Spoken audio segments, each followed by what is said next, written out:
Unang-una, I did not vote for Martin Romualdez as congressman.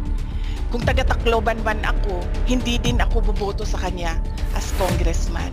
I do not gave him my trust and confidence as congressman. I did not vote for him as Speaker of the House of Representatives.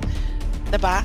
So, kilala ko siya as Martin Romualdez. But I did not vote for him for congressman and speaker. So, wag niya akong pagsabihan kung ano yung dapat kong gawin.